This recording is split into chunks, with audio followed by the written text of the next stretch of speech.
El programa Laicos en Acción Costa Rica llega a ustedes gracias al gentil apoyo de Laboratorios Centro Natural La Fuente. Para mayor información, 2222-2280. Escuela de Adiestramiento Integral Canino de La Ribera. Para mayor información, 6026-7977. Odontología Doctora Margie Covaleda. Citas al 8724-3676. Ministerio Evangelio en la Cárcel. 8899-2434. Si usted desea colaborar con este ministerio, su aporte será bien invertido en llevar este importante mensaje por medio de la radio, televisión, YouTube y Facebook Live. Si desea colaborar, puede llamar al 8464-1111. Laicos en Acción Costa Rica. Bendiciones.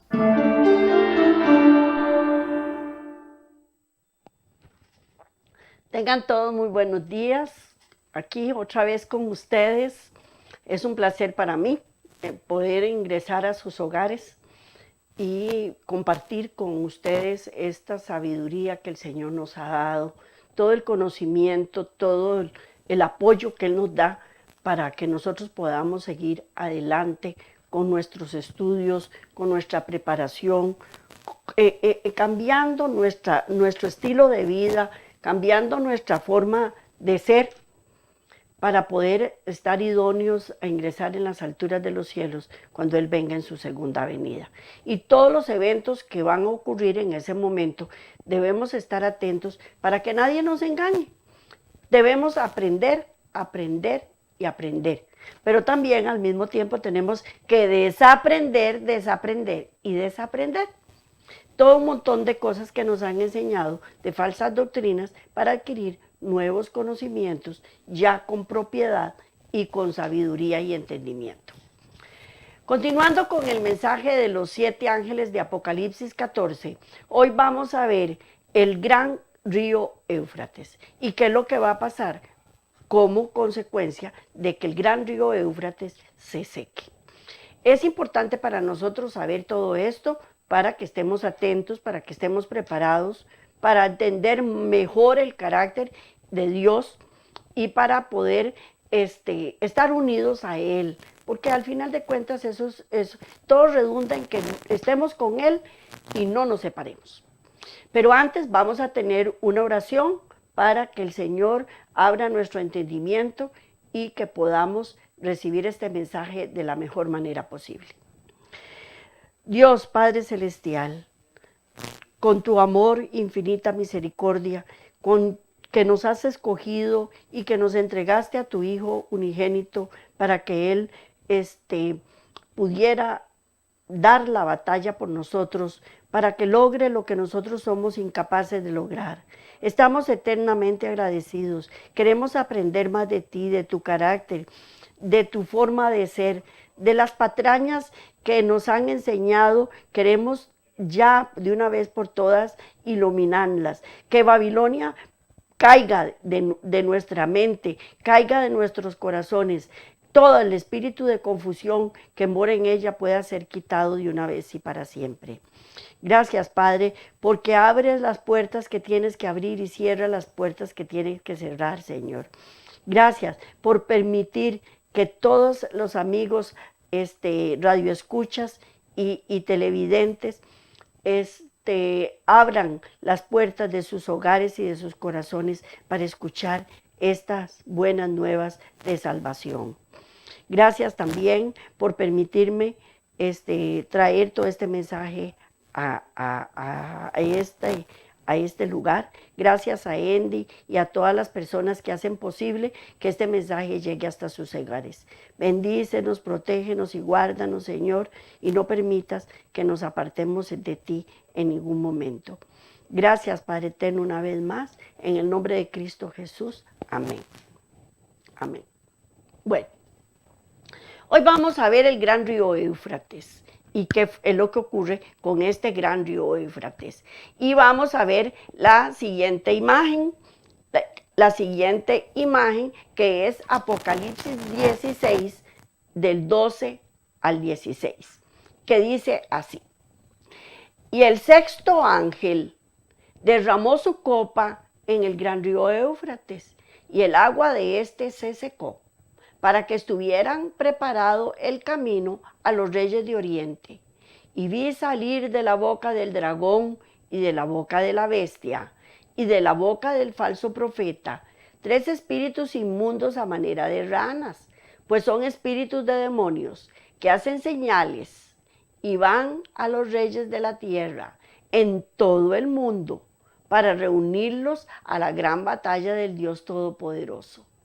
He aquí, yo vengo como ladrón. Bienaventurado el que vela y guarda sus ropas, para que no ande desnudo y vean su vergüenza. Y los reunió en el lugar que en hebreo significa Armagedón. Armagedón. Ok, este es el sexto ángel que derrama su copa sobre el gran río Éufrates, y el agua se secó, para que estuviese preparado el camino de los reyes de Oriente. Vamos a ir desmenuzando poquito a poco estos versículos para ir entendiéndolos mejor, qué es lo que significa, qué es lo que representa y cuáles son las consecuencias de esto. El propósito específico que se halla de estos es que la llegada de estos reyes nunca puede ser hecha hasta que las aguas del río se hayan secado. No pueden pasar. Además, no es posible entender totalmente el ministerio especial de las primicias sin conocer lo que éstas significan. Entonces vamos a ir viendo. Hay varios puntos. Por ejemplo, geográficamente, los reyes de Oriente son los que residen en las tierras al oriente del río, es decir, India, China, Japón, Tíbet, Afganistán, etc. Por lo tanto, el secamiento del río es para estas naciones orientales pasen sin obstáculo a la batalla, a la gran batalla, que por supuesto se va a pelear entre los países orientales y los occidentales en las llanuras de Esdrelón, en Palestina. Si lo vemos desde el punto geográfico, esto va a ocurrir así. Pero esta creencia determina que lo que usted es, dependiendo del lugar, lo que usted es depende del lugar en el que usted vive. Pero como nosotros somos buenos estudiantes de la Biblia, sabemos que esto no es así. Por el contrario, lo que yo soy es lo que nos hace ser quien somos. O sea, lo que yo tengo dentro de mí es lo que me hace ser quien soy. Si yo tengo maldad en mi corazón, soy mala. Y si tengo bondad en mi corazón, voy a ser buena.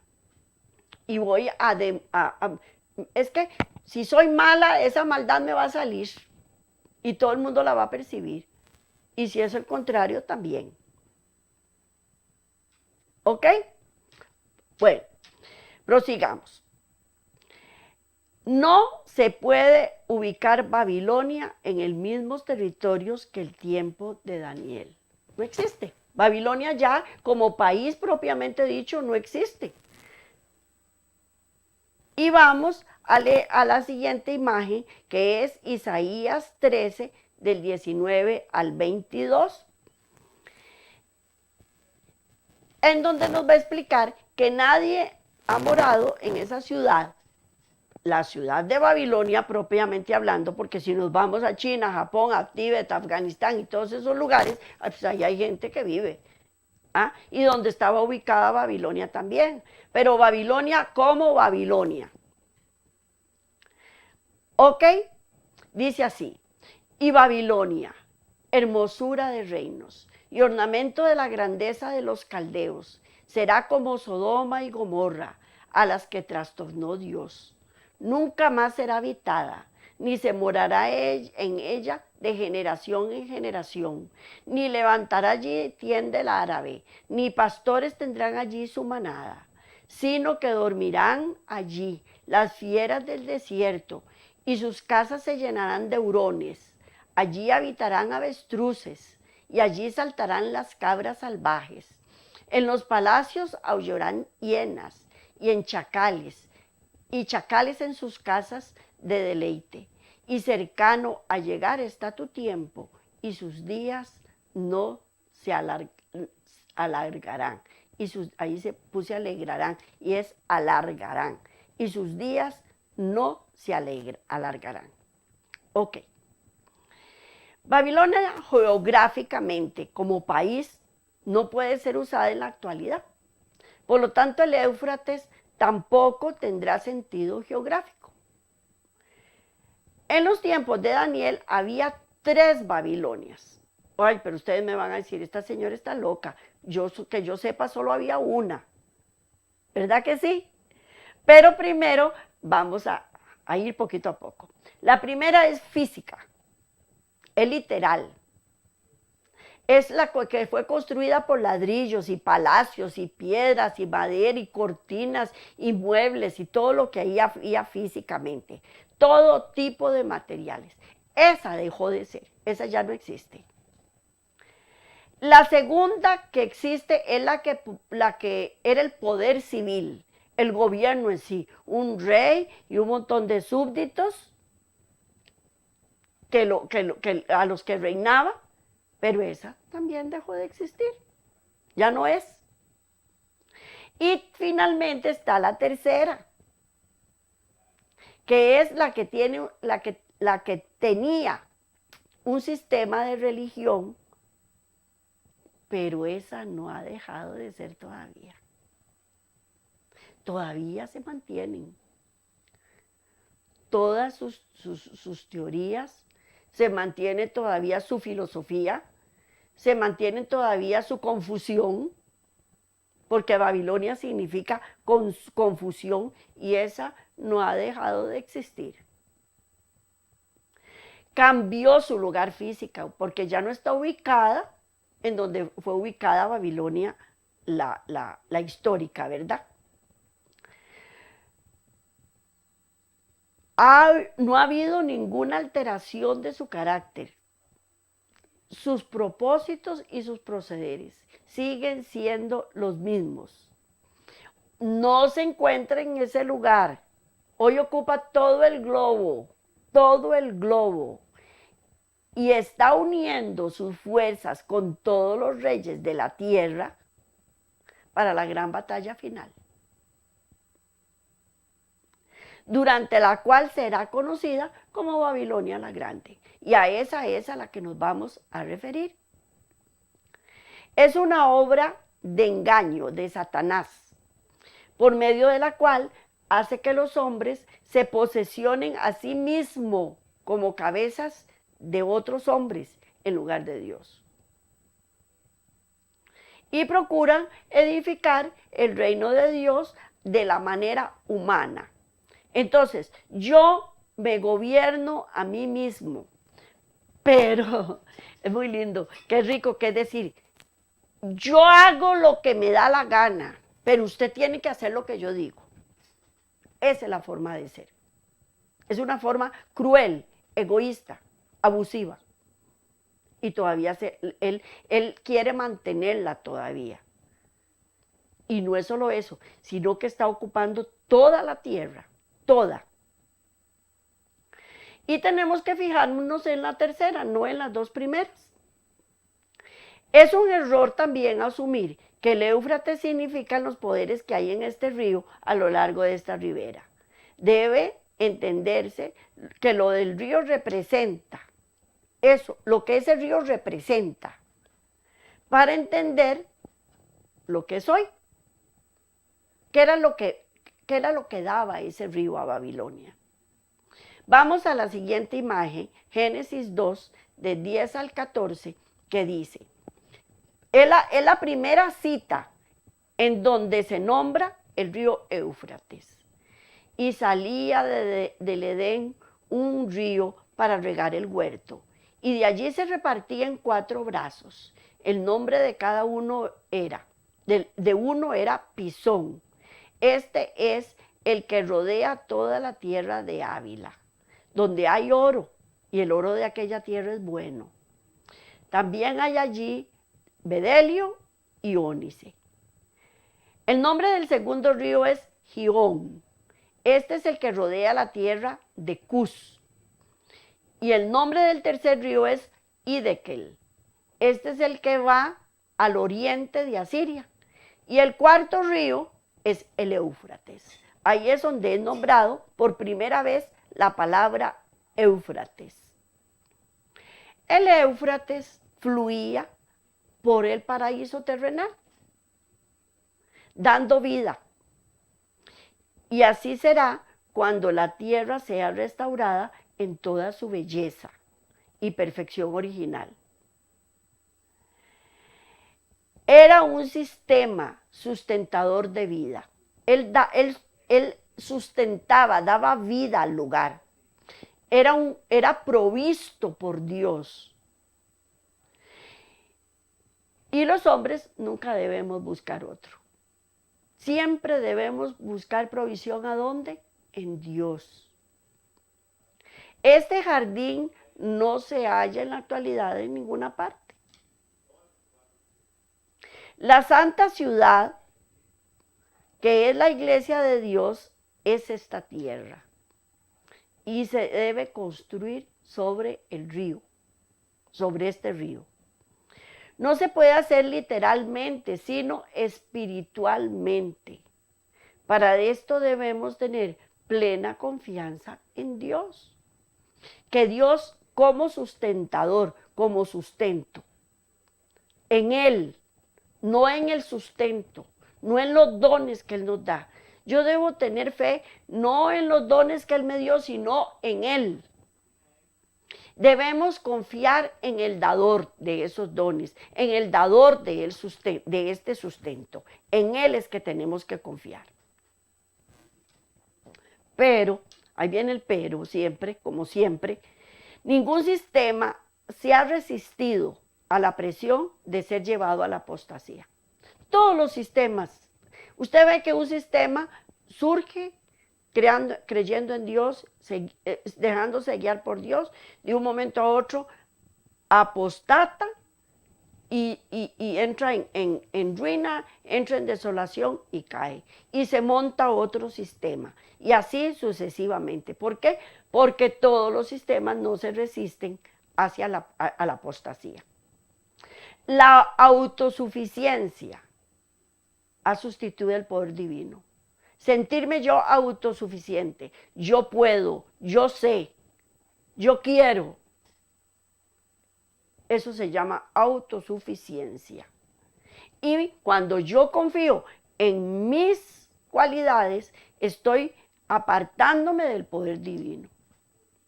A tal punto se llega que cuando la iglesia se da cuenta de que perdió el poder de Dios, entonces ya no tiene capacidad para realizar las obras. Entonces los líderes lo que hacen es buscar otros poderes o buscan el poder en otro lado en vez de regresar a Dios. Porque entonces en vez de regresar a Dios, yo busco apoyo en las demás personas, apoyo en el gobierno, me busco apoyo en el sistema. Y no, todo esto tenemos que buscarlo en Dios, para poder realizar las obras señaladas. Y debemos volver a Dios con el corazón contrito y humillado, porque me aparté de Él. Pero el número y el dinero llegan a ser más importantes que el Espíritu Santo. Entonces, es que no pude terminar la obra que yo estaba haciendo porque no tengo dinero, se me acabó el dinero. y debo buscar el apoyo en Dios. No lo debo buscar en las personas, en los sistemas y mucho menos en mí mismo. La iglesia, cuando apostató, ella se dio cuenta de la pérdida del poder de Dios, pero en lugar de buscar a Dios, buscó el poder del Estado. Si no hubiera sido así, no hubiera acudido a la autoridad imperial. Solamente existe el poder de Dios, que es el que se hace inseparable la verdad del Evangelio. Solo el poder de Dios hace que uno se mantenga en la verdad, porque Dios es verdad, el Espíritu Santo es verdad. Y sin Dios no lo vamos a conseguir esa verdad.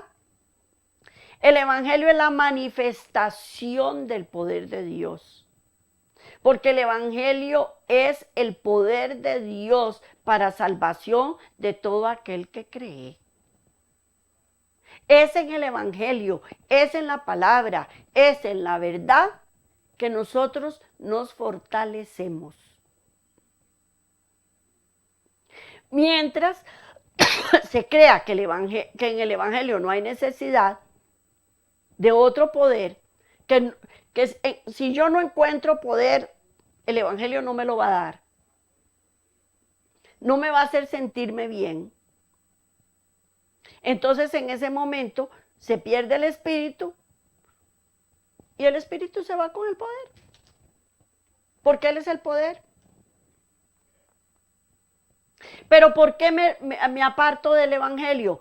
Porque no me hace sentirme bien, porque cuando yo estoy pecando y estoy lleno de delitos y pecados, entonces al leer la palabra de Dios yo no me siento bien. Y al no sentirme bien, me aparto del Evangelio, abandono a Dios, el Espíritu Santo se va con su poder cansado de estar insistiendo y entonces yo busco apoyo en el gobierno, en el vecino, en quien pueda ayudarme. Y así fue con la iglesia en ese tiempo. Perdió toda pureza, perdió toda la verdad y entonces perdió todo el poder. ¿Por qué? Porque ya no estaba ni con Dios, ni con la piedad, ni con el Evangelio. Y entonces ahí él recurre a un estado y a la impiedad. Entonces se unió a Constantino. Es una simbiosis. Constantino necesitaba recluir a todos los que no creían en sus dogmas. Entonces la iglesia se lo estaba suministrando.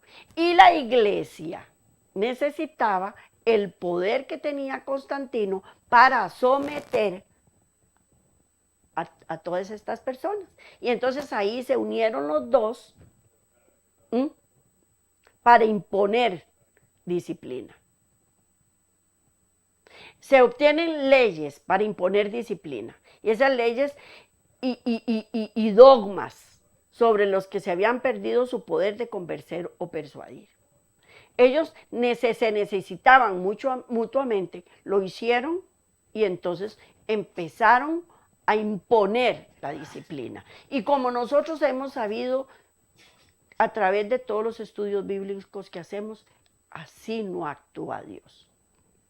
Dios nos impone, Él nos da libertad, libertad de elección, libertad de escoger el bien o el mal. Bueno, por otra parte, Babilonia en los tiempos de Daniel se sentó en el Éufrates. Era un pueblo apóstata, rompió toda conexión con el Altísimo. Perdió todo el poder que solamente este evangelio de Cristo lo perdió y acudió al poder de los hombres y del dinero. Cuando construyeron la ciudad, estaban declarando que confiaban en los dones del dador y no confiaban en el dador mismo. Para ellos el Éufrates era su vida. su bendición no dependía del Todopoderoso. No dependía para sostenerse. El Éufrates era el que les suministraba todo lo que ellos necesitaban. Me imagino yo que era un río imponente, porque si uno se pone a ver en internet las tomas que hay del río en la actualidad, todavía es imponente. Imagínense cómo habrá sido hace 3.000, 4.000 años. Les daba cosechas, los abastecía. Esas cosechas y ese abastecimiento les perpetuaba la vida. Los enemigos sitiaban la ciudad, pero ellos no podían ingresar a la ciudad. Ni tampoco los de adentro se morían de hambre. Ellos simplemente cerraban las puertas de la ciudad, el río seguía fluyendo, las cosechas se daban, eran autosuficientes. Ellos tenían tierras demasiado fértiles dentro de las murallas que les proveían animales, alimentos, el agua necesaria para subsistir, todo lo tenían dentro, puertas adentro en la ciudad. No necesitaban al resto del mundo, no lo necesitaban. Mientras el río siguiera fluyendo. Debían por esto estar agradecidos con Dios. Pero no, ellos solo pensaban en la fuente misma y nunca pensaron que esa fuente se fuera a secar, jamás. ¿Cómo se iba a secar el río Éufrates? Jamás en la vida. También era un río altamente simbólico para ellos. El río representaba su dependencia de esos poderes a los que la iglesia acude cuando han perdido el poder de Dios. Entonces, el río representaba para ellos un poder. No necesitaban a Dios. Y hasta el día de hoy, este sistema babilónico ha funcionado. Se apoyan en el poder económico. Mientras que no deje de fluir el dinero, Babilonia seguirá dominando la humanidad. Y también desafiará a Dios. Lo desafiará porque él no necesita a Dios, lo que necesita es la humanidad con su dinero. Y esto continúa, la gente continúa haciéndolo hasta que sus ojos sean abiertos, como lo dije en el programa pasado. Cuando los ojos de las personas sean abiertos, entonces ahí ellos van a quitar el apoyo personal y financiero a Babilonia. Entonces ahí es cuando esa grande y terrible ciudad caerá para nunca más volverse a levantar, como lo vimos en los primeros versículos que leímos. Nunca más se volverá a levantar. Vamos a la siguiente imagen. Apocalipsis 9, 13, 14. Apocalipsis 9, 13, 14. Y el sexto ángel tocó la trompeta y oí una voz dentro de 4 cuernos del altar de oro que estaban delante de Dios, diciendo al sexto ángel que tenía la trompeta: desata los 4 ángeles que están atados junto al gran río Éufrates. Esta es la primera referencia que se hace en el Nuevo Testamento. Y es cuando suena la sexta trompeta. Entonces el sexto ángel toca la trompeta y ahí sucede lo que reza Apocalipsis 9, 13, 14. Podemos ver que donde esté Babilonia, el Éufrates tiene que ser hallado. En donde esté Babilonia, el Éufrates tiene que ser hallado. Nunca pueden ser separados. Uno abastece al otro. Pero hasta que el río sea secado, es que va a caer Babilonia. Esta ciudad apóstata es el papado. Mientras los mismos principios de operación son hallados en el sistema islámico, no se llama Babilonia, sino se halla ateísmo, porque todos estos mismos principios son usados en ambas partes. Roma se sentó rodeada de una inmensa cantidad de pueblos que le suministran apoyo y protección.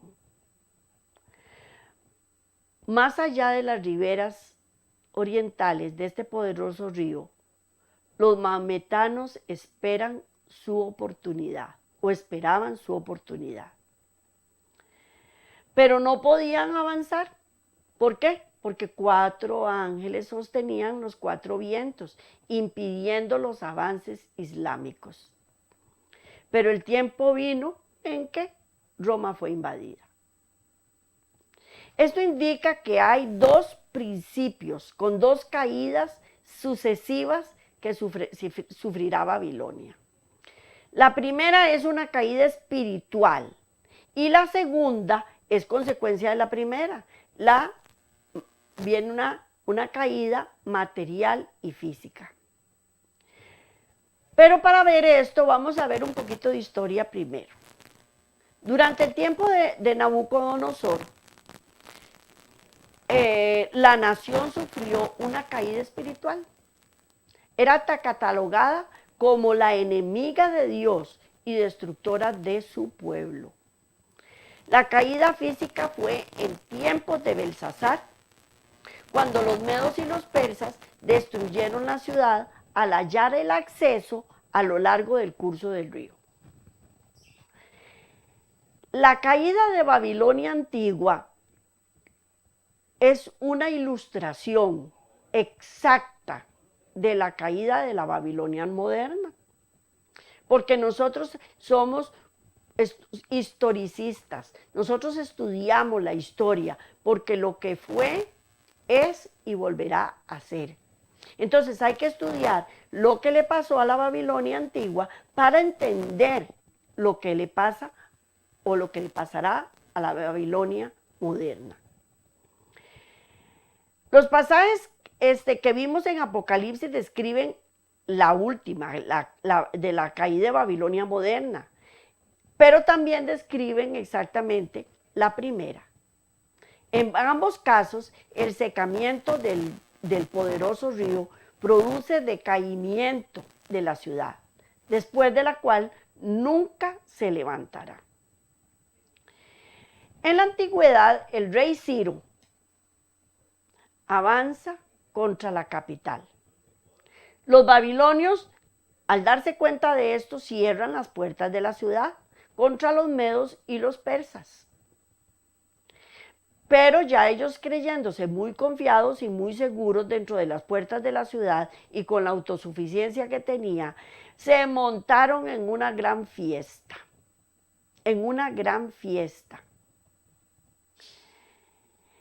Pero Ciro ordenó la desviación del río. Y cuando las aguas bajaron, los soldados entraron. Una vez dentro, notaron que las puertas del río las habían dejado abiertas. Y allí emprendieron la destrucción de la ciudad durante la noche. Y así serán los últimos días, abriendo el paso a los reyes de Oriente. Pero aquí hay un problema. Ciro fue el conquistador de Babilonia. Pero ¿y en la actualidad? ¿Quién va a representar a Ciro? Va a ser representado por todos los reyes de la tierra. En la actualidad, todos los reyes de la tierra se encuentran bajo el apoyo, dando su apoyo a Babilonia la Grande. Entonces, Ciro fue el conquistador de Babilonia. Vamos a ver quién representa a Ciro ¿A quién representa? Vamos a la siguiente imagen, Apocalipsis 17, del 12 al 14, que dice: y los 10 cuernos que has visto son 10 reyes que aún no han recibido su reino, pero por una hora recibirán autoridad como reyes juntamente con la bestia. Estos tienen un mismo propósito y entregarán su poder y su autoridad a la bestia.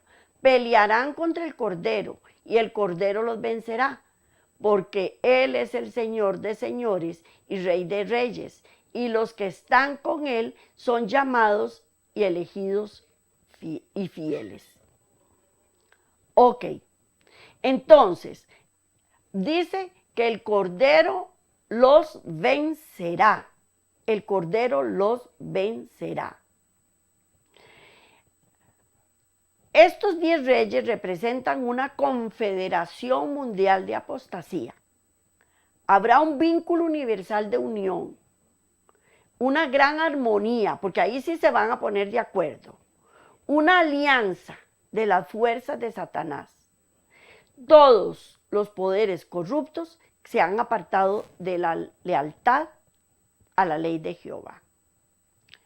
Solamente que hay uno que puede vencer, y es Cristo Jesús, el Rey y Conquistador. Es el Cordero y los vencerá. Es el Rey de Oriente, cuyo camino es preparado al secarse el gran río Éufrates. Los otros reyes que vendrán con él son los redimidos, ya que en el cielo, ya están en el cielo donde fueron reyes. Vamos a la siguiente imagen, Apocalipsis 1:6, que dice: los otros reyes que vienen con él son los redimidos que ya están en el cielo donde fueron hechos. Reyes y sacerdotes para Dios su Padre. El rey Ciro, incógnita que nos habíamos hecho, es una función como conquistador de Babilonia. En su función como conquistador de Babilonia, es un tipo específico de la obra de Cristo, como el último victorioso sobre Babilonia la Grande. Pero entonces aquí estamos en conflicto. Ciro era cristiano. ¿Ah? Era cristiano. Durante el tiempo de Daniel, algunos reyes se vieron obligados a reconocer que Dios era un Dios viviente y permanente por los siglos, y su reino no será deshecho. Ellos se vieron obligados a aceptar esto. Si nosotros vemos todos los tipos que representan a Cristo en las Sagradas Escrituras a través de la historia de la humanidad, nos damos cuenta que todos estos tipos eran representantes de Cristo en una forma limitada, porque somos seres humanos, no podemos representar a Cristo en su totalidad. Pero Él fue llamado al trono del imperio universal para que librase al pueblo de Jehová. Nuestro rey está por venir. Es el único que puede cumplir con respecto a la caída de Babilonia. Las palabras pronunciadas sobre Ciro son el ungido del Señor. Y esto fue mostrado mucho tiempo antes de que naciera. Vamos a la siguiente imagen, Isaías 45:1. Vamos a ver qué dice de Ciro. Así dice Jehová su ungido, a Ciro, al cual tomé yo en su mano derecha, para sujetar naciones delante de él y desatar lomos de reyes, para abrir delante de él puertas, y las puertas no se cerrarán. No se cerrarán. Otra vez, a través del profeta Isaías dice: yo lo desperté en justicia y enderecé todos sus caminos. Él edificará mi ciudad y soltará mis cautivos, no por precio ni por dones. dice Jehová de los ejércitos. Eso lo encontramos en Isaías 45:1, que dice sobre Ciro. Dice a su ungido, voy a repetirlo, el cual tomé yo por su mano derecha para sujetar naciones delante de él, desatar lomos de reyes para abrir puertas que nunca se cerrarán. Y para abrir puertas, ¿verdad? ¿Ok? Estas palabras describen la misión exacta de Dios para Cristo, pero Cristo, como Él sí lo va a hacer, es el antitipo y lo va a hacer en su totalidad. ¿Por qué? Porque el tipo es un tenue reflejo de la gloria lograda por el antitipo. Es como una sombra, es como una proyección. Dios dirigió a Ciro en justicia, en sentido limitado y modificado, pero vio a Jesús en todo su sentido más completo y perfecto. Que él iba a edificar la ciudad de Dios, que es la nueva Jerusalén, la capital del reino de Dios, una obra que solamente Cristo puede hacer. Vamos a la siguiente imagen, Gálatas 4, la otra, Gálatas 4:26, que dice, la Jerusalén de arriba, la cual es la madre de nosotros y es libre. Ciro permitió a los judíos regresar a Jerusalén sin precio ni pago, por medio ni recompensa tampoco. Y así es la salvación. Vamos a la siguiente imagen, Hebreos 7:25, que dice, Él está laborando a la mano derecha de su Padre para salvar eternamente a los que por Él se acercan a Dios, viviendo siempre para interceder por ellos.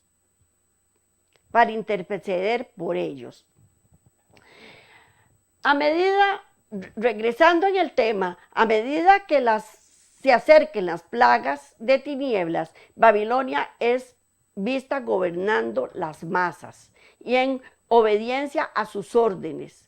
Están atentos y a punto de lanzarse contra la presa para matar a los creyentes. Únicamente segundos los separan de la completa victoria. Pues si pudiera exterminar a los santos en ese momento, alcanzaría la victoria y su triunfo sería completo.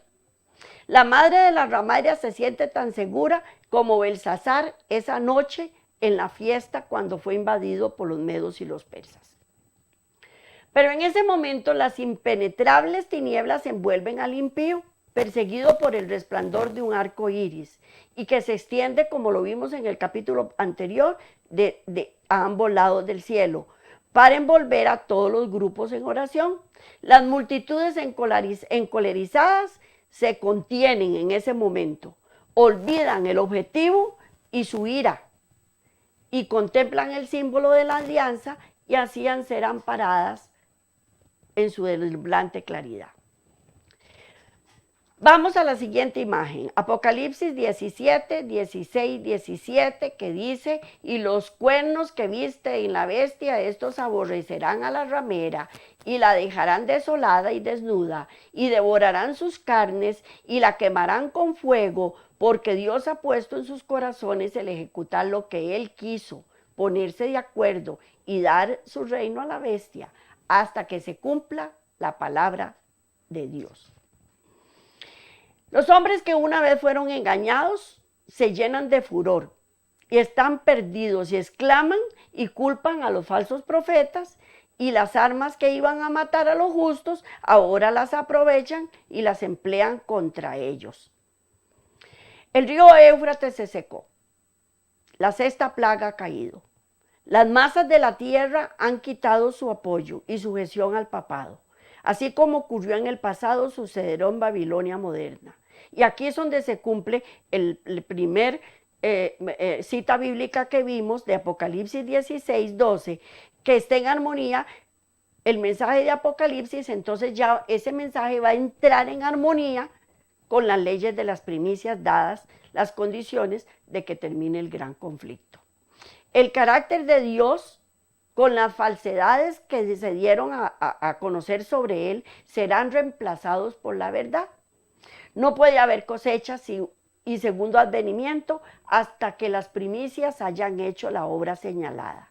Y esto se dará hasta que los hijos de Dios hayan alcanzado el nivel de perfección requerido para dar una intachable revelación del carácter de Dios. Y actuarán en forma inteligente, intensa, con diligencia y fe. Ok, entonces, sintetizando, ya a estas alturas, cuando ya se quite todo el apoyo económico, el río Éufrates se seca, ya los reyes de Oriente pueden pasar, ya Ciro, que ya no va a ser Ciro, sino que va a ser Cristo Jesús, va a poder hacer la obra. Pero como Él es Dios justo, bueno y misericordioso, y si Él dice, no matarás, Él no va a matar. Hay una gran confusión.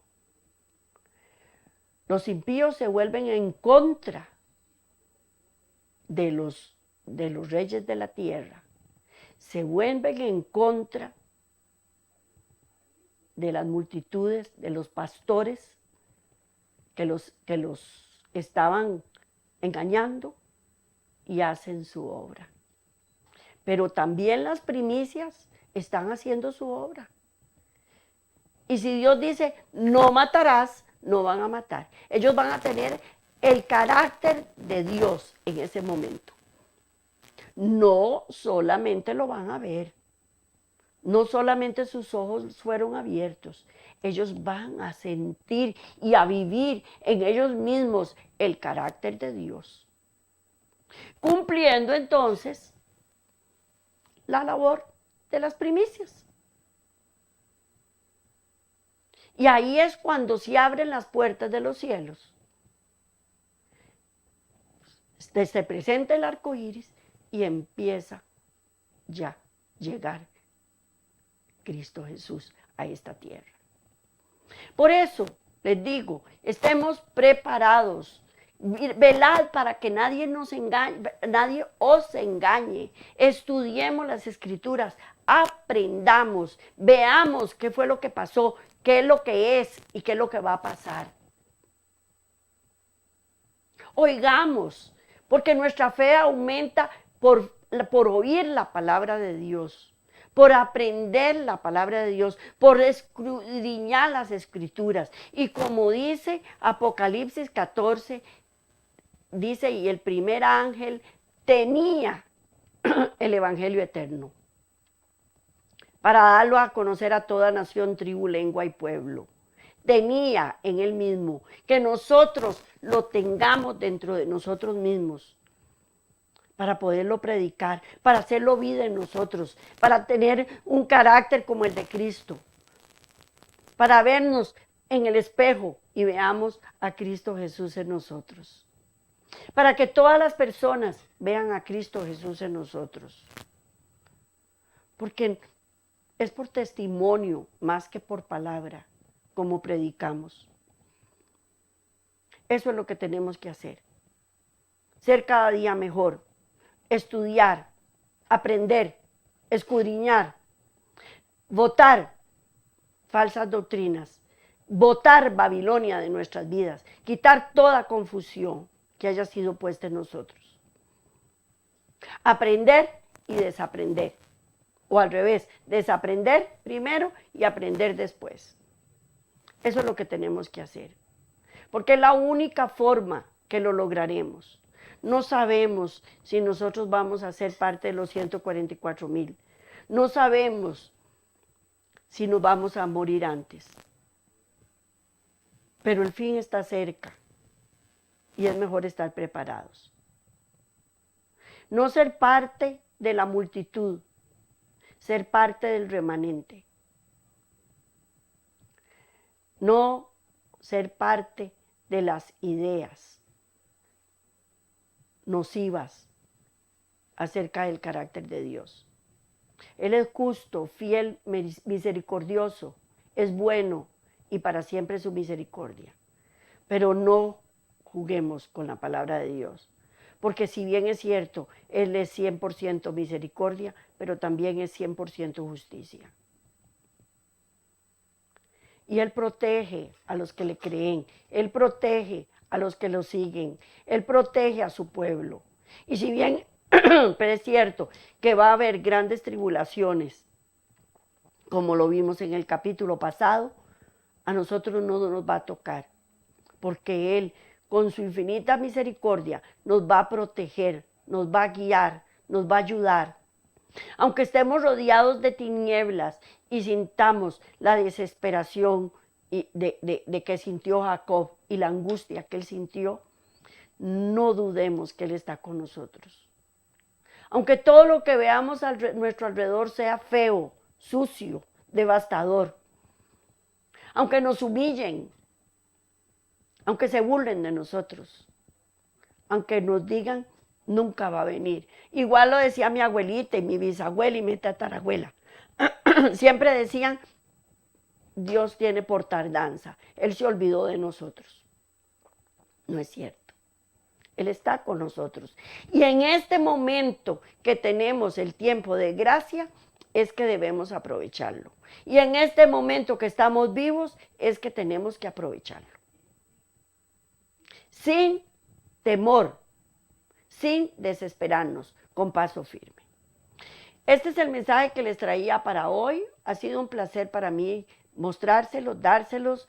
Espero que lo aprendamos bastante y que no sea oír un poco más y mañana se nos olvidó. Repasarlo, está en YouTube, está en el canal, está en todo lado para que lo podamos estar escuchando. Y todas las programaciones que se dan por este medio de Laicos en Acción. Que Dios me los bendiga a todos, que tengan una excelente semana, que el Señor con su infinita misericordia nos ayude a salir adelante. Nos vemos de hoy en 8 si Dios quiere, y bendiciones para todos y gracias por permitirme entrar en sus hogares. El programa Laicos en Acción Costa Rica llegó a ustedes gracias al aporte de Laboratorios Centro Natural La Fuente. Para mayor información, 2222-2280. Escuela de Adiestramiento Integral Canino de La Ribera. Para mayor información, 6026-7977. Odontología Doctora Margie Covaleda. Citas al 8724-3676. Ministerio Evangelio en la Cárcel. 8899-2434. Si usted desea colaborar con este ministerio, su aporte será bien invertido en llevar este importante mensaje por medio de la radio, televisión, YouTube y Facebook Live. Si desea colaborar, puede llamar al 8464-1111. Laicos en Acción Costa Rica. Bendiciones.